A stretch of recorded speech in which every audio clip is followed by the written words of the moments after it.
Ce qu'on disait, c'était voilà, Quraysh ne va pas apprécier et du coup il y a une armée qui va sortir pour récupérer la caravane. La caravane va être sécurisée par Abu Sufyan, mais Quraysh va vouloir tout de même combattre et la bataille de Badr va avoir lieu, qui est très connue, on ne va pas la détailler, on l'a tous vu dans le film Le Messager. Mais en tout cas la bataille de Badr représentait le premier coup très fort fait à Quraysh, avec la plupart des chefs de Quraysh qui vont mourir pendant la bataille de Badr. Ensuite, la vengeance de la bataille de Badr, ça va être Uhud, où là, Quraysh va venir jusqu'à Médine pour détruire en finir avec les musulmans. Et du coup, comme on l'avait dit, le seul accès c'est par le nord. Donc même s'ils viennent du sud par là, ils sont obligés de contourner. Et la bataille de Uhud va avoir lieu ici. Ça c'est Jabal Uhud. Ça c'est la petite montagne des archers. Et la bataille a lieu là. Pareil, elle est plutôt connue. D'abord les musulmans gagnent.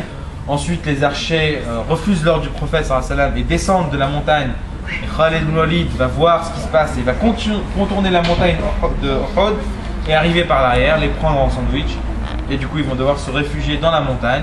Et ça va finir entre guillemets, c'est pas une victoire, c'est pas une défaite parce que Quraysh n'a pas atteint son objectif. Mais entre guillemets c'était, voilà, c'est fini en plutôt d'une neutralité. Mais en tout cas c'était une très très grosse leçon de cette bataille-là. Ensuite, il y a eu un événement très très fort, c'est la bataille du fossé. Là, les Quraysh va ameuter l'ensemble des tribus arabes aux alentours et réunir 10 000 hommes. À l'époque, 10 000 hommes, c'était monstrueux. On a dit, Badr, c'était 300 contre 900. Uhud, c'était 600 contre 1400.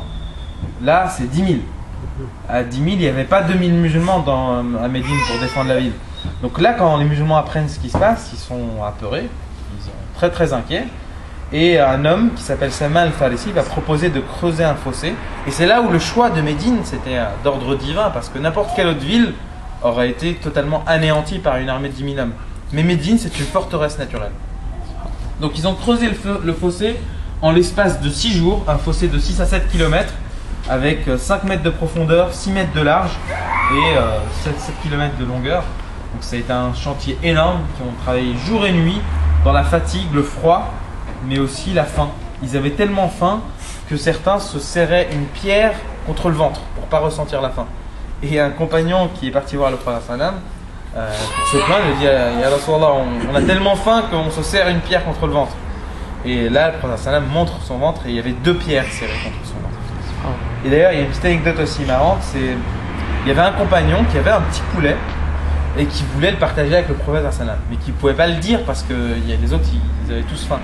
Donc il vient voir le prophète sallam, il lui chuchote dans l'oreille, il lui dit Rasulallah, j'ai un petit poulet, viens, on va le manger ensemble. Et là, le prophète se lève et il dit à toute l'armée des musulmans, il leur dit venez, vous êtes tous invités chez votre frère ici, on va tous aller manger chez lui. Alors lui, il panique, il rentre chez lui en panique, il va voir sa femme, il dit mais c'est la catastrophe. Là, il y a toute l'armée des musulmans qui vient et on n'a rien à leur donner. Et là, le prophète sallam rentre, il lui dit c'est bon, vous inquiétez pas, préparez le poulet. Et là, ils préparent, ils mettent le plat. Et à chaque fois, 10 hommes rentraient, ils mangeaient du plat, ils mangeaient jusqu'à, pas juste ne plus avoir faim, jusqu'à se rassasier complètement. Ils sortaient et 10 autres rentraient, le plat était encore là. Et ils ont mangé comme ça. L'ensemble de l'armée des musulmans a mangé de ce plat-là. Et à la fin, il ne manquait qu'un petit bout et la famille a pu manger de ce plat. C'était un des miracles de cette bataille du fossé. Donc là, les 10 000 arrivent, ils encerclent la ville, ils découvrent le fossé, qu'ils ne connaissaient pas avant. Et là va commencer un siège extrêmement dur, éprouvant pour les musulmans, qui a duré plus d'1 mois. C'était quelque chose de très dur. Certains ont perdu espoir parce que d'un côté, vous avez 10 000 hommes qui encerclent la ville, qui à tout moment peuvent passer individuellement le fossé. Donc il y avait tout le temps des gardes de nuit et de jour. Et à l'intérieur, la tribu de Banu Qurayza qui était ici, qui non seulement ne respecte pas le pacte avec les musulmans, mais en plus décide d'attaquer les musulmans par l'arrière. Jusqu'à ce que Allah subhanahu wa ta'ala envoie une tempête et balaye l'armée qui rentre chez eux. Donc, on était à la bataille de Khandaq. Donc, 10 000 personnes encerclent les musulmans et les musulmans ont creusé le fossé pour empêcher l'entrée de Quraysh et ses alliés à l'intérieur de la ville. Donc cette razwa s'appelle aussi Razwat al-Ahzab. L'Ahzab, c'est aussi une des surahs du Coran, Surat al-Ahzab, et qui traite aussi de ce sujet-là, qui montre comment les musulmans, pendant les périodes difficiles, eh ben, certains sont arrivés à douter même de la victoire et ont commencé à s'imaginer des choses en se disant que le prophète sallam nous promet l'empire, le Moulouk Kisra ou Qaysar, c'est l'empire perse et l'empire romain, et on a peur ne serait-ce que de sortir faire nos besoins. Et certains ont même poussé le doute jusqu'à s'enfuir. Parmi l'armée des musulmans, quasiment un peu plus d'un tiers va quitter son poste pour aller s'enfuir et aller dans leur maison. Un tiers des compagnons qui avaient le prophète parmi eux. Donc c'était quand même une situation extrêmement dure, extrêmement difficile. Et bien sûr, Allah subhanahu wa ta'ala nous enseigne dans le Surat al-Ahzab que la victoire, elle vient quand Allah l'a décidé. D'ailleurs, c'est un joli parallèle qu'on peut faire avec la situation actuellement en Syrie. C'est que quand Allah décide de la victoire, même si l'épreuve est difficile, même si tout semble impossible, eh ben, Allah à un moment donné décide de la victoire et donne la victoire aux musulmans, Inch'Allah. On demande, Inch'Allah, la victoire aussi, Inch'Allah, pour la Syrie. Enfin, à un moment donné, donc on a dit aussi, Banu Qurayza, donc de l'intérieur, va trahir le pacte avec le prophète et attaquer les musulmans de l'arrière. Et là, ceux qui vont arrêter cette invasion-là, eh ben, c'était les femmes qui étaient à l'arrière des musulmans. C'est eux qui vont bloquer cette avancée-là. Donc il faut vous dire, à l'époque, Banu Qurayza, ils ont certes rompu le pacte, mais ils avaient extrêmement peur des musulmans. Ils avaient vu les musulmans gagner alors qu'ils étaient en infériorité numérique. Donc ils avançaient tout doucement, mais vraiment tout doucement, en envoyant un éclaireur à chaque fois. Et si l'éclaireur ne rencontre pas de résistance, ils avancent. Et bien il y a un des éclaireurs qui est rentré dans une des tours qu'on voit dans le sud, je ne sais pas exactement laquelle.